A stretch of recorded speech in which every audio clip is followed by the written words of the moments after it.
Ladies and gentlemen, welcome back to Inside the Dam podcast, brought to you by Papa John's. Papa John's is a proud sponsor of the Inside the Dam podcast. Hit them up on their website and search for any deals that they might have going on. Search Papa John's in Minot. They can also be reached at 701-852-7272. That's 852-PAPA to place your order over the phone.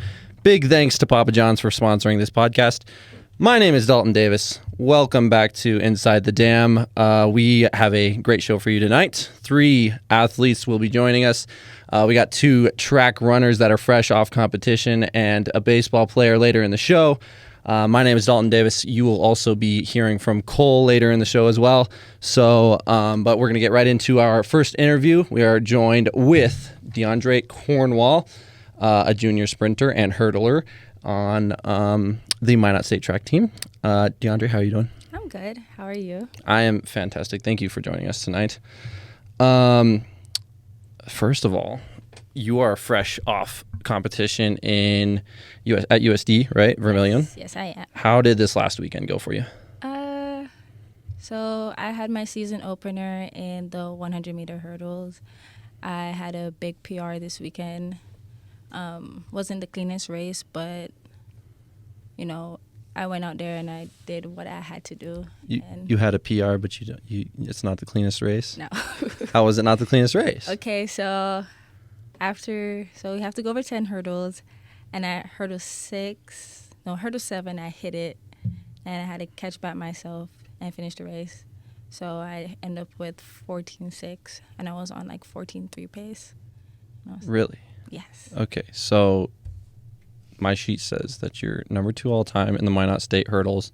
So you think without hitting the 7th hurdle, yeah, you think you're getting that school record? Definitely. That's the goal?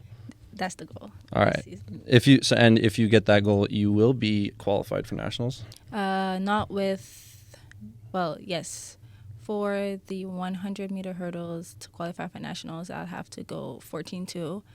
And for the 400-meter hurdles, I would have to go 101. Do you think either of those are attainable? Yes. All right, so that's the goal, huh? Very much so. All right. How many more meets do we got left before until nationals? 4. 4. That's enough. I think. Because then it's this weekend, next weekend, the weekend, then we have conference. That's 3 at least. It's either 4 or 5, one of those 2. Well, good luck to you on that. Thank you. Other than that, want to just see how the season's going. You ran indoor, right? Yes, I did. How did that go for you? Broke the school record in the 60-meter hurdles, which was a huge PR for me as well. You know, that was fun. That was fun, yeah, I'm sure it was. With my 200, every week I ran the 2. I PR'd, which was fun. And then, you know, for giggles, my coach put me in the 60. You know, I PR'd by like 100th of a second. Wow. So you're just a PR machine, huh? Every time you just jump on the track, you're better than you were the day before, huh? That's the plan, because once you get on the track, you know, you just have to focus and like just execute like your race as the best as you can. And once you walk away with a PR, you know, there's nothing more you could ask for. Yeah. Everything else after that is just a plus. Fair enough. So before you came to Minot, you used to attend Quincy University, right? Yes. So why did you transfer to Minot? After 3 years at Quincy, I realized like that was not the place for me mentally. I was stuck at a place that I knew I wasn't getting better and wasn't going to reach my goals that I want to. So I made the tough decision that, okay, I'm going to enter the portal and redshirt my outdoor season. And that's when I got reached out to by Minot.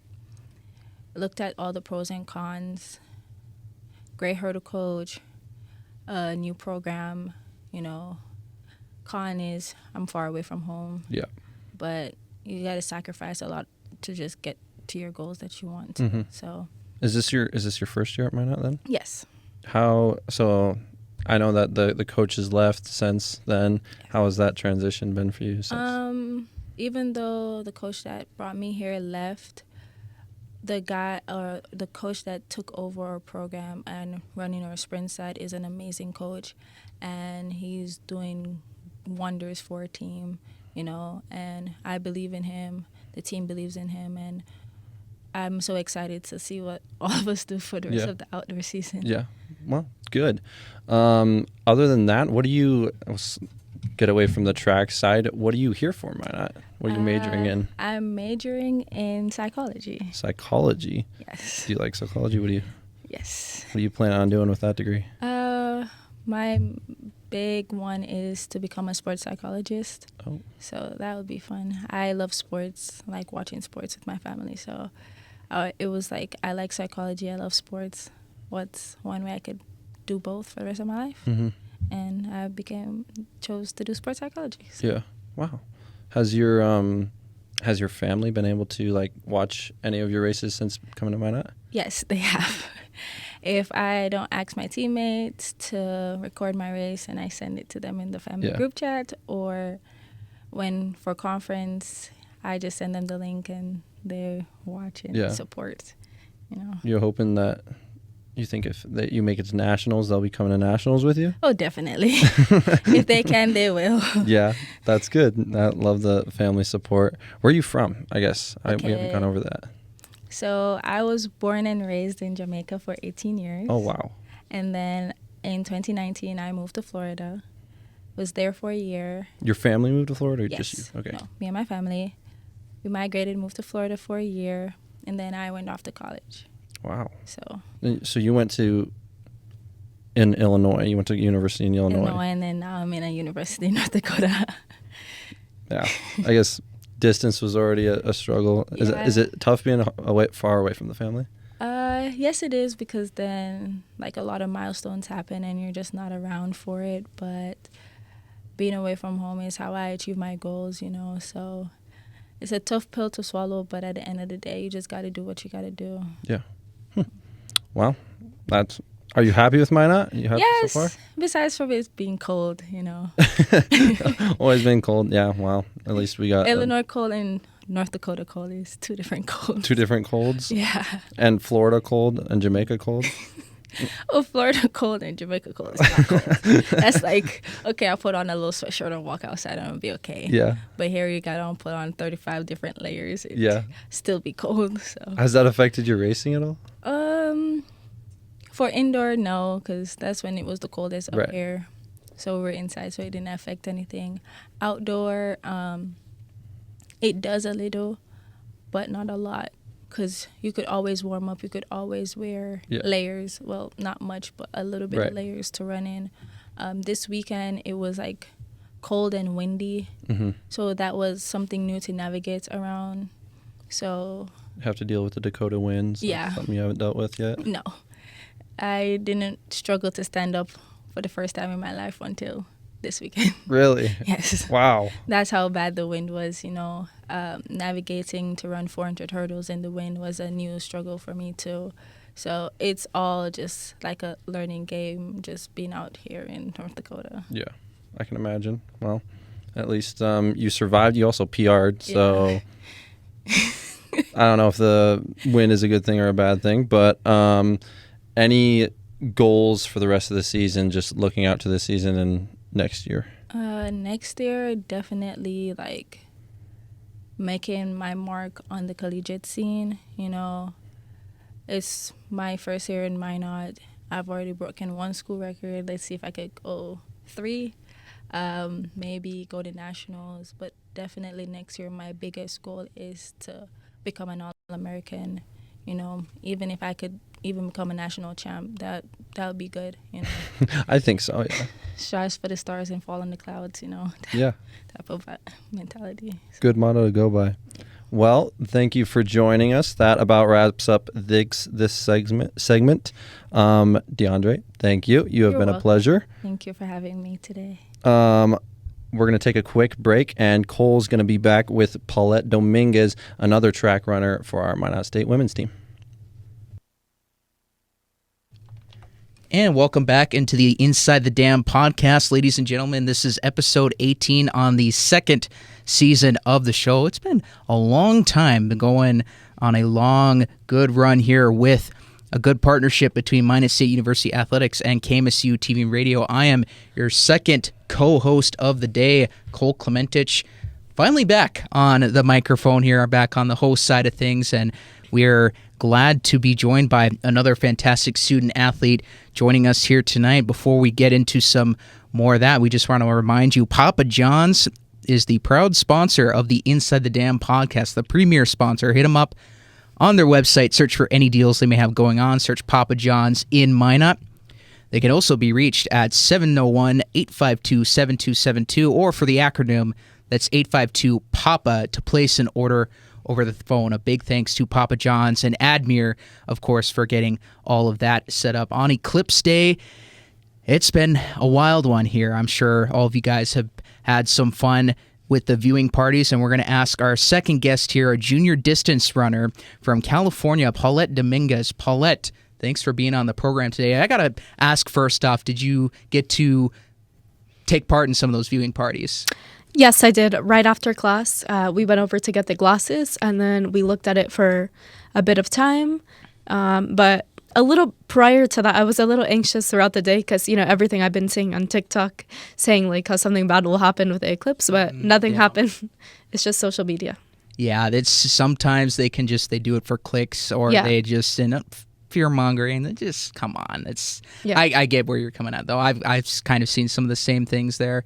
But, moving on from that, so, let's just kind of talk how the season's going for you. Obviously, there's two different kinds. So in the fall, cross-country, and now with kind of technically 3 seasons. How do you quantify that? Cross-country, indoor track and field, and outdoor track and field. How do you quantify all that together? Okay, so basically, cross-country is more longer distance. Then we move on to indoor track, so usually I like to do the shorter distance just because we're running on the indoor track. So you're running more laps. So I don't want to be doing a 5K on the indoor track. I kind of save that for the outdoor season. And then here comes outdoor. I focus mostly on the 5K and 1500. All right. And tell us a little bit about some of these events. I'm not versed in it, but you were just named to the NSIC All-Academic Team and United States Track and Field Cross Country Coaches Association. Let's talk about that fall season a bit. Talk about those achievements, and really early on, you're still. It feels like not too long ago you just joined the team, and now all of a sudden, boom, you're a junior. And just kind of talk about this journey so far, and overall. Okay, so freshman year to now has been kind of an adjustment just because we've had different coaches throughout, the times that I've been here. But I think I've adjusted pretty well to them, adapting to the coaching styles and, mostly bonding with the team, having a great teammates and coaches along the way helps a lot. But there isn't always positive side to, racing. You're not always going to PR. I can kind of explain a little bit about my season last year. I couldn't even finish a 5K race, and now I'm able to, complete that race and PR after 2 years. So it's kind of like a really great personal achievement along the way. So, you're not always going to PR, and it might take you a while, but it'll be worth it. Before we get into the track and field segment, the cross country. So talk about, this past fall, I'm not sure where to begin with this, quite honestly. Just kind of talk, how the season went for you, and, just from an individual standpoint, from a team standpoint, how do you think things went well for this past season in cross country? I think they went pretty well. We had actually 7 girls, being able to race. So every single girl counted for scoring for conference. We scored pretty well compared to previous years. And the courses overall, we felt more prepared going into them. Being a junior, you've already raced those courses more than once, so you kind of feel more confident. You already know where you have to work on, throughout the season, so you can really execute that race. And even if it doesn't go as planned, what you can do to work on for the next race. So it went pretty well for us. Yeah, it's always interesting. I see Coach Schultz on occasion, and it's like, I always wonder to myself, how do you coach running? But it's is it as easy as it sounds, or from your perspective, what's it like? Okay, I would pretty much just say you put in the work, and that's pretty much what you're going to get. If you don't train, then unless if you're really talented, then you might not have a great season. But if you put in the work and do what the coaches tell you and just trust yourself and be confident, then you're going to have a great outcome. As I previously mentioned earlier, so for the cross-country accolades, NSIC All Academic, United States Track and Field Cross-Country Coaches Association, boy, that's a long title, All Academic Athlete, how proud of you how proud are you of yourself for being able to accomplish these? Were you expecting it at all? I guess it kind of depends, going on through the season. It'll vary, schoolwork and trying to handle the schoolwork and the races. But as long as you don't stress yourself out, if you don't get the grade you want on the exam or, get the place on the race, don't really stress too much because you can focus on what you did wrong or didn't do well for the next upcoming. So you briefly mentioned the 5,000 meter mark. Just kind of talk, you PR'd in that, obviously. That was a while back, actually, talking certain races. What were you thinking during that time and going through, were you expecting, to finish at that high of a mark? It says here 1804, and then the previous was 1811. What goes into your head, as these races go on? Do you kind of get an idea that, hey, I think I'm going to do well on this? Okay, so based off how this season has been going, I feel a lot more confident as a, athlete and as a person going into my races. Before I would get a little scared, kind of timid. But, you just have to trust yourself and don't focus on anyone behind you. Just focus on the people in front of you, even if they're far away, because most likely they're going to die out a little. And whenever they die out, that's your chance to go and try to chase them. That's kind of what I did this weekend. I didn't really, kind of give up. I just went for it. Even if they were far away, I still tried to go for the girls in front of me. Talking indoor track and field now, so this is kind of, I don't want to say a weird setup, but it is interesting that, you guys get an indoor season and outdoor season. Obviously, with the weather being up north here, it's kind of tricky to start racing right away, whereas maybe down south there's a lot more outdoor meets. But in the indoor season, you guys just got done with that. Talk about, from your perspective, how did that all go down, and how does it help you prepare for the outdoor, regardless of maybe differences or compare and contrast the two, really? Okay, so for indoor, you really have to focus on not getting injured or doing anything dumb that might affect you for the outdoor season.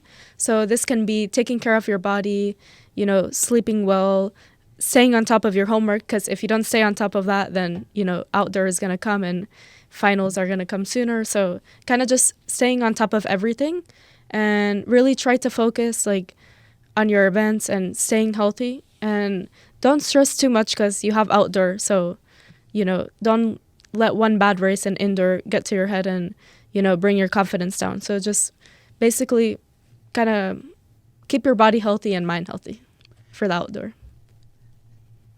That's some great insight there, Paulette. Again, there's a lot of running involved for sure. And now with this outdoor season finally getting underway, thank goodness for the great weather we're having now. Just kind of, walk us through, just talk about, some of your personal expectations, or, what has Coach been preaching to you, preaching to the team, and, what do you hope to accomplish in this outdoor season of your junior season? Okay, so I want to break 18 for sure before conference. So I have about a month to really focus on that and staying healthy. And I also want to focus maybe on bettering my 1,500 meter time. So possibly breaking 450 will be, a great achievement for myself. And I just want to end off, the outdoor track season, with a high time. And that way I have motivation for cross-country training. Awesome. That is really good. And it says on here, as referencing again, 18 minutes, 4 seconds, is a 4-second difference. It is very possible. Yeah. So you never know what could break down. And, stepping away from the tracks here, let's talk about your academics. Tell us a little bit about your major and what do classes look like now? What does classroom life look like for you? Okay, so I'm majoring in business management and marketing. And this year, my classes are either I enjoy them a lot or I really don't like them. And the ones that I don't enjoy are, the general ed classes like science and history. But I'm really enjoying my leadership class and my other class, event special topics. And we're basically going to be, hosting the award showcase for the business, technology, and math. Nice. So if you guys want to join, please sign up. You'll see the links all over the school. And, it's been great working with the teachers and the classmates too. It's a smaller, class style, and you really get to learn more and be a part of a great event. That is good. I'm going to sound a little biased here because I'm currently in the program, but do you see sports management master's program in your future maybe? Any future plans, I should add? Yeah, actually. future plans. I would say I'm leaning more towards like fashion, things to do with That's clothing. fair, yeah. Possibly having my own business is something that I look forward to. I do love sports, but I think I'm leaning more towards like clothing. Hey, nothing wrong with that. Just, again, like I said, I put the disclaimer, I am a little biased, but no, some of the classes you're taking, like the leadership and the management aspect, the event one as well. I've taken a few of those so far. Even the non-sports related classes, those are phenomenal. And I got to give a big shout out to all the professors, all the leaders in there. Before we let you go, Paulette, we were talking during the break. You were actually in this room before in another podcast with Juan Gutierrez, former pro-com major. He's a graduate now and off to bigger and better things. Anything you want to share on that experience, or do you want to give anything you want to shout out to Juan at all? Oh, yeah. Juan, you were a great teammate, but more people are coming for your time. There we go. That's one way to finish it off there, Paulette. Yeah. And we're actually all out of time. So thank you for joining us on the Inside the Dam podcast tonight. Thank you so much. This was a great experience. Awesome. Yeah, we're very fortunate to have you back here in the studios where it looks a little familiar. So watch out there, Juan. Be on the lookout. But with all that being said, thank you guys all for tuning in and watching on the YouTube live stream. We'll have a copy out later on the Minot State Beavers channel as well. We're going to take a quick break. Before we do that, actually, we just want to remind you guys, Papa John's, the premier sponsor of the Inside the Dam podcast. They can be found on their website.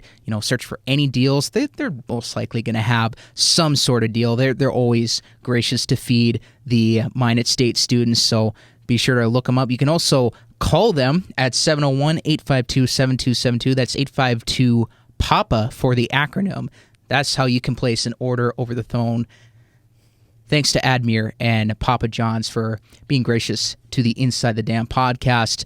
And coming up next here, you're going to hear again from Dalton as he'll be joined by one of the senior right-handed pitchers on the baseball team. More details after this when we come back. Welcome back, ladies and gentlemen. I'm back in the interviewer spot. I am joined with our final guest here, Craig Schmich, a senior right-handed pitcher from Lincoln, California, on his senior year, right? Yep. Playing for Minot State baseball team. Craig, how you doing? Good. How are you? I am fantastic. You're coming off a good game. With the struck out 7 in 6 innings and a 7-3 win at Minnesota State Mankato. How was that going this weekend? Yeah, obviously a really good game for me and for our team. We're just trying to get our way back into things. Started off pretty slow, struggled a little bit, but we're starting to find a way to win some games. Minnesota Mankato is a team that goes to a regional almost every year, went to the super regional last year. So getting a good team win against them to start that off was really huge for us. Weekend didn't finish off the way we wanted it to, but I think as a team we played a lot better than we've been playing throughout the season, so that was kind of huge for us. Yeah. How's your season been going so far, in your opinion? Like I said, like we started off pretty slow, and like we've just had our struggles. Right. We'll have a day where our pitching throws really well, and then we just don't score enough runs, or we don't pitch it very well, and then we score a bunch of runs. Right. We haven't really put it together yet. But this weekend was very promising. Like I said, we played a really good team, played them in 3 or 4 really good games. So if we can just keep going on with that, we have 20 games left of our conference season. So anything can happen, really. Yeah. I know you guys have faced quite a bit of injuries as far as pitching goes. Has that been an issue, I guess, or kind of a complication to have to overcome? Yeah, I mean, like, obviously it sucks. Our starting shortstop got injured in the second week of their season. Our first baseman, who was preseason All-American, he breaks his thumb. He's out for the year. We have some guys getting injured on our pitching staff, that kind of stuff. I mean, it happens. It happens to a lot of teams. It kind of just sucks that it's all happening or at the same year, and it's all starting to happen around the same time. So, yeah, I mean, it's taxing for us as baseball players and for our team to have to deal with that, and a lot of different guys having to play different positions that they haven't played before, pitching staff having guys that are going to be pitching in spots that they normally wouldn't. But I think it's good for us. It'll be good for especially like the young guys that are getting the experience now for the next 2, 3, 4 years, however long they have left here. So I think that's going to be a big thing for them for the future. As of right now, it's kind of just we got to go with who's out there and just try next to man go, up mentality. And just try to go win games. So. All right. Well, I wanted to get back into you got a story. I mean, your whole collegiate career is quite the story. And I know you've talked about it quite a bit, so I want to get into that. So you graduated high school in 2015. You're now 26. What has happened in those 8 years from now until then? Yeah. So I mean, I started off graduated high school, like you said, 2015. Went to a junior college. Right out of high school to play baseball there. Was there for about a month. Kind of realized that I wasn't in the athletic shape that I needed to be in to play college baseball. So I quit. Started really getting into coaching. Always coached with my dad and stuff with my little brother growing up, but I really started to get into it right after I graduated. So I coached high school baseball, little league baseball, that kind of stuff. Did that for about 3 years. And then the 2017 summer, I played for my local summer collegiate team, and that's when I kind of really found the passion for playing baseball again. I pitched 2 innings for them at the end of the summer. That's when I was like, okay, you know what? I really want to play again, but I can't do it at this weight. There's just no way I can do it. So I decided to go on a weight loss program. My mom was doing it, so it was medical weight loss. So I did that for a year, lost 120 pounds in total, was able to get back into playing baseball, that kind of stuff. Went back to the junior college that I was at previously, played there for 2 years with COVID and all that stuff happening, and then lost an additional 30 pounds before transferring here the spring of 2021, and now I've been here since then. Yeah. How was the, I guess, getting back into your JUCO, was that a tough transition, or did they have the same coach, or what? How was the recruiting process on that? Yeah, so same coach as was there when I first went there, but the thing is I always had a plan. When I decided that I wanted to lose weight, my whole plan was to go back to that junior college and pretty much do it over again. Yeah. But give myself a fair shot. And so when I was playing summer ball, I actually played that 2018 summer before going and playing in the fall. And I played for one of the old coaches that used to coach there, an assistant coach. Oh, really? Yeah. So then he kind of got me back into it, and he texted the head coach and was like, hey, Craig looks really good, lost a bunch of weight, throwing well for us, type of thing. So then once he sent me a text saying hey, we would really want you back at Sierra, hope to see you there at the fall, that pretty much solidified where I was going. Yeah. I had some other junior colleges contacting me trying to figure out if I wanted to go there, that kind of stuff, but I always wanted to go back to Sierra. That was always the goal for me, and I just wanted to do things right this time. So yeah, that's cool. It's a really cool story, and hopefully, when people hear it, they get inspired by it. What was the transition process from being at the JUCO, COVID, awkward year there, and then transferring here? What was the recruiting process, I guess, going on there? Yeah, so I mean, obviously with COVID and stuff, everything got shut down. So it was about the fall of 2020, and we weren't allowed to practice with our JUCO. We weren't allowed to do anything. Just being California, we had to shut everything down. So my pitching coach at the time told me to post a video, like highlights pretty much, of me throwing and post it on Twitter. Yeah. So I did that, posted something on Twitter, and then started getting some colleges contacting me and that kind of thing. Because my plan was to leave after the 2021 spring anyways. I was going to have my AA. Like, it was time for me to transfer out anyways. So I was going to do that. So I posted that, got some interest. And then about, I think it was November or December, our old coach from Minot State contacted me and said that he wanted me to go out and come out for a visit and see how things were.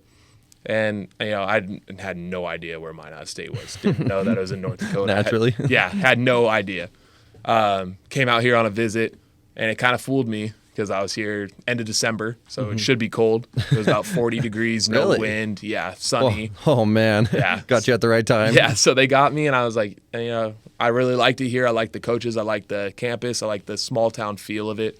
And so I decided, I'll take the leap of faith, go out there, see what it's all about. And, everything was cool, and saw, get to deal with negative 40 degree weather. Like, I never saw that before. So, that's really cool to be a part of. But I really like the culture out here that Minot State brings. Like I said, I love the small town vibe and everything about it.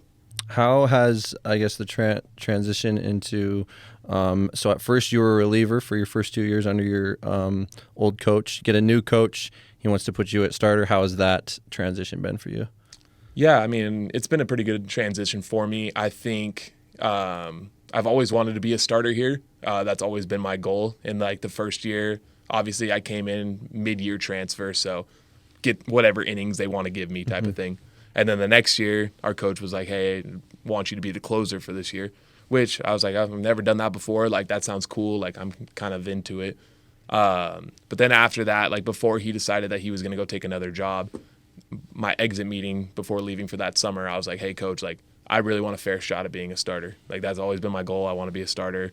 I'm going to prove it to you. And so then that summer, I went back home, played for that same summer collegiate team. Had a really good summer for them, and then it ended up working out that our new coach came in, saw that I had a good summer, gave me the opportunity in the fall. I threw decently well, so they were like, oh, you know what? Like, let's try this out for the spring. And then, I've just been a starter ever since, which it's nice. It's nicer to be the starter just due to the fact that you get your own routine. You get a whole week prep of what you want to do. It just makes life a whole lot easier to do that. Right. You know when you're going in and know what to expect, I guess. Yeah. Other than that, so this is your final year of eligibility then? Yep. And then are you hoping to graduate this spring as well? So I graduated in the fall with my general studies degree, and then now I'm in the sports management master's program. Really? Is that so? This is your first year of that? Yeah, first semester of that. Hopefully get that done by next spring, and then after that, start life. Yeah. What do you think life's going to bring you? What are you planning on going after? So my goal is to be a college head coach for baseball. So next year I'll stay on staff, be a grad assistant, do that for a year, and then kind of see what opportunities are out there after that. So once I get my master's, then I can start looking for head coaching jobs or assistant coaching jobs, and just kind of see where life takes me after that. Still, so you loved coaching those 3 years, and they were able to like get a taste of that, and then know you wanted to do that after college. Yeah. So like I was a physical education major when I first got here, and my whole plan was to be physical education teacher and then a high school baseball coach.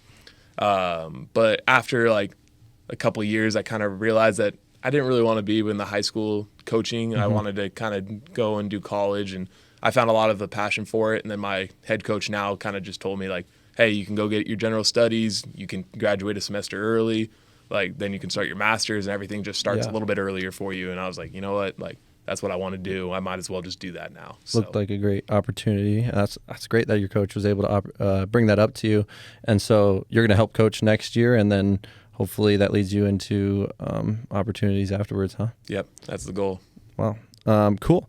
Is there any goals for the rest of the season? I guess it can be a tough transition as far as like being your last season. Is it going to be any goals or things you're looking forward to?